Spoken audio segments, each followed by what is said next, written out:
Hi, today we are learning about solutions to triangles. Just a recap, you have learned about how to solve problems involving a right angle triangle, and these are your tools. Pythagoras theorem, definition for sine x, definition for cos x, definition for tangent x, and also you already learned area of triangle equals to half times base times height. Now, what is new in unit 904 is you are solving problems involving any triangles, meaning to say there's no need to have a 90 degrees in this triangle. And in unit 1.1, you will be learning sine rule and cosine rule. And in 1.2, you'll be learning another formula besides half times base times height to find the area of a triangle. Now, let's start with some notation first. If you have a triangle ABC, angle A, vertex A, capital A, vertex B is angle B, and vertex C is angle C with capital letters. Now, the side BC is opposite angle A, and the notation is you would denote it with a small letter A. So BC is equal to A. The side opposite angle B is side AC, and you would denote it with a small letter B. So side AB will be equals to B.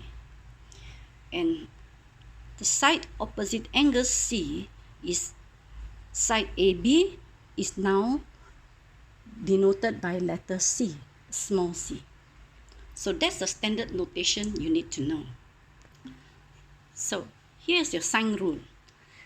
In triangle ABC, sine rule says that sine of angle A divided by side A is equal to sine of angle B divided by side B is equal to sine of angle C divided by C. That is sine rule. My question to you now is, what if I invert throughout the equation? Meaning to say, if I write sine as the denominator, that means A over sine A, is it equal to B over sine B? Is it equal to C over sine C? The answer is yes. Now we look at some examples. All the examples here, 1, 2, 3, 4, 5, 6, correspond to the 3 activity worksheet that I have sent you yesterday. Okay, example 1. You're given this triangle, ABC. AB is 6, BC is 9, angle C is 40 degrees, and you are asked to find angle A. So, you can use sine rule. Sine A over 9 equals to sine 40 over 6. Now, you're going to pause to find the solution yourself using the worksheet. Do it now. Now you can check your solution.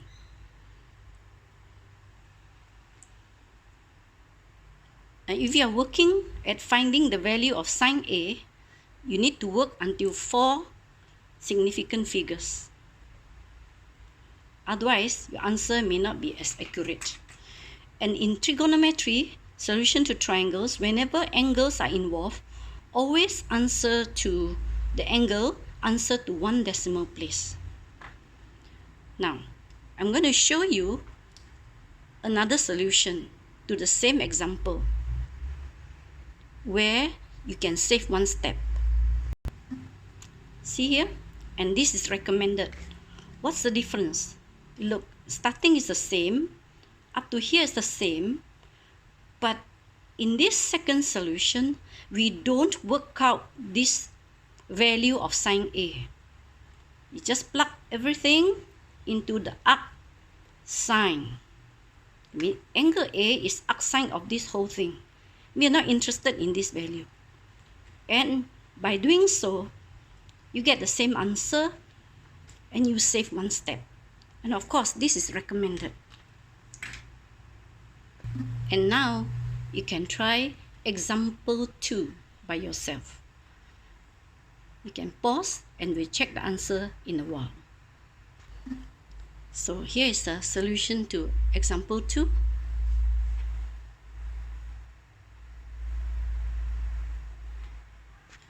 So in these two examples, you can see that example 1, I use this version. Why so? Because you want to write the unknown as the numerator.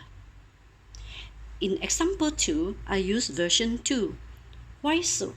Because the unknown x here, you write it as the numerator. It's easier to manipulate. Now, you try example 3 by yourself. You might have discovered that example 3 is actually the same as example 2. This 65.4. So, directly you can't apply sine rule here because AC is unknown.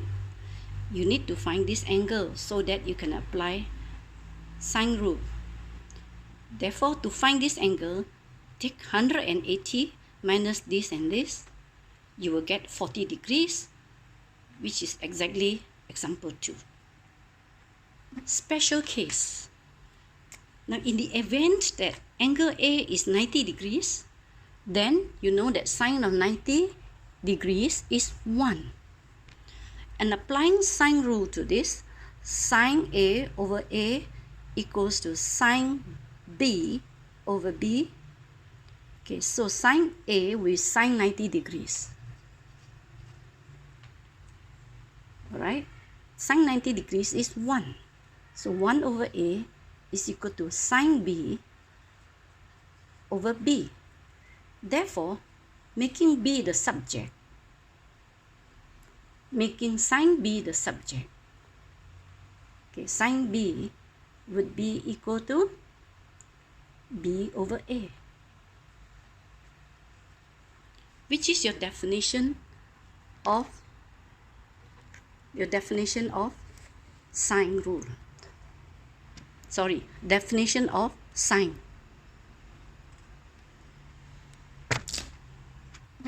Now, you try example 4.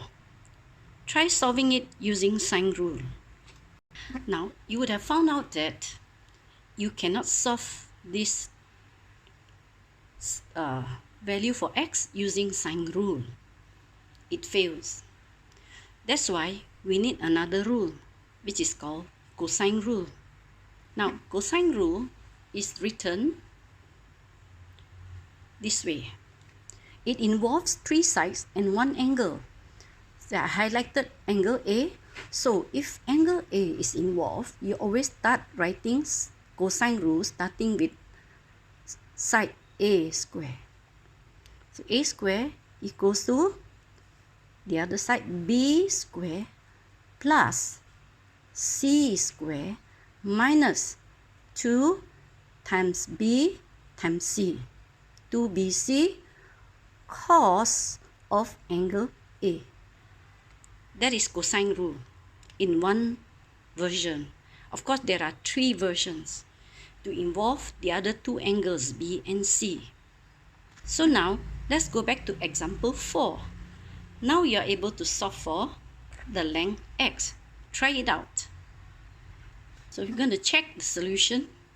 So x squared equals to 6 squared plus 8 squared minus 2 times 6 times 8 cos of 74.6 degrees. And you work out, you get x equals to 9.01. And for the length, always answer to 3 significant figures. Now, I'm going to show you how you can save time in the exam by saving some steps. Look at the recommended one. On the right side, the same solution, you can just start with writing x equals to square root of the whole thing. And you don't need to work out the value of 6 square, 8.5 square, and so on. But when you use the calculator, you have to remember to add one bracket. After the square root sign, you must have a bracket here. Then the answer will pop up nicely. You see, all these values are intermediate values that are not important. You're just interested in x. So straight away take square root. You see, there's only 2 steps here, as opposed to here 1, 2, 3, 4, 5, 6 steps. Let's try one more question. Example 5. To find angle A, given 3 sides. You can pause the video and try first. As cosine rule can have 2 different forms, like the first one here, or you can make cos A the subject. So in example 5, there are 2 solutions. On the left hand side, you use version 1, and after a while you have to manipulate to make cos A the subject, because in version 1 cos A is behind. But if you use version 2, you immediately start with cos A as the subject and you just substitute the rest. You'll come to the same. Well, this is the end of the video. As for the area of triangle, I'll do it another time. Happy trying.